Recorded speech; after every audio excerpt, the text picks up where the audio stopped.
ನೋಡಿ ಇಲ್ಲಿ ಏನು ಕಾಣ್ತಿದೆ, ಇದು 6 ಎಕರೆ 31 ಗುಂಟೆ ವಿಸ್ತೀರ್ಣ ಹೊಂದಿರತಕ್ಕಂಥ ಕೊಕೊನಟ್ ಫಾರ್ಮ್ ಹೌಸ್ ಇದು. ಸುತ್ತ ಸೆಕ್ಯೂರ್ ಫೆನ್ಸಿಂಗ್ ಆಗಿದೆ. ಸೊ ಮಡ್ ರೋಡು, ಡಾಂಬರ್ ರೋಡಿಂದ ಈ ಮಡ್ ರೋಡು 300 ಮೀಟ್ರ್ ಇದೆ. ಇದು ಕೊಂಡ್ಕೊಂಡಿರ್ತಕ್ಕಂಥ ಲ್ಯಾಂಡು. ವಿಲೇಜು ಕೂಡ ಒಂದು 300 ಮೀಟ್ರ್ ಇದೆ. ನಂಜನಗೂಡಿಗೆ ಒಂದು 10 ಕಿಲೋಮೀಟ್ರ್ ಆಗುತ್ತೆ. ಊಟಿ ಮೈಸೂರು ಹೈವೇಗೆ 5 ಕಿಲೋಮೀಟ್ರ್ ಆಗುತ್ತೆ. ಮೈಸೂರಿಗೆ ಒಂದು 32 ಕಿಲೋಮೀಟ್ರ್ ಆಗುತ್ತೆ. So land direct owner sitting ಇರುತ್ತೆ. ನೋಡಿ ಕ್ರಾಪ್ ಈ ರೀತಿ ಇದೆ. ಸುಮಾರು ಒಂದು 20-25 ವರ್ಷದ ಕೊಕೊನಟ್ ಟ್ರೀಗಳು ಎಲ್ಲವೂ ಕ್ರಾಪ್ ಬರ್ತಾ ಇದೆ.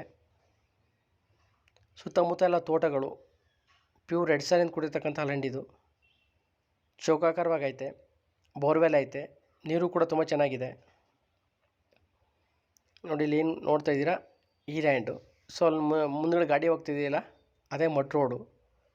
ಯಾರಿಗಾದ್ರೂ ಇಷ್ಟ ಆದರೆ ಮೇಲೆ ಡಿಸ್ಪ್ಲೇ ಆಗ್ತದೆ ನಮಗೆ ಕಾಲ್ ಮಾಡೋದ್ರ ಮುಖಾಂತರ ಈ ಥರ ರೈಟು ಮತ್ತು ಇತರ ವಿಷಯಗಳನ್ನ ತಿಳ್ಕೊಳ್ಳುವಂಥ ಕೆಲಸ ಮಾಡ್ಬೋದು.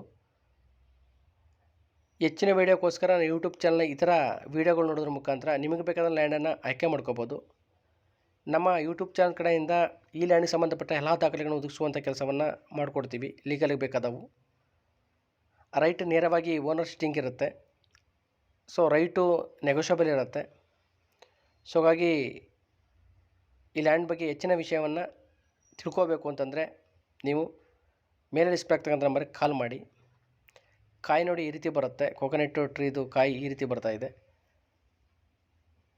ಮೇಲ್ಗಡೆ ಕ್ರಾಫ್ ಹೇಗಿದೆ ಅನ್ನೋದು ಕೂಡ ತೋರಿಸ್ತಾ ಇದ್ದೀವಿ. Thank you for watching my videos. Always support me.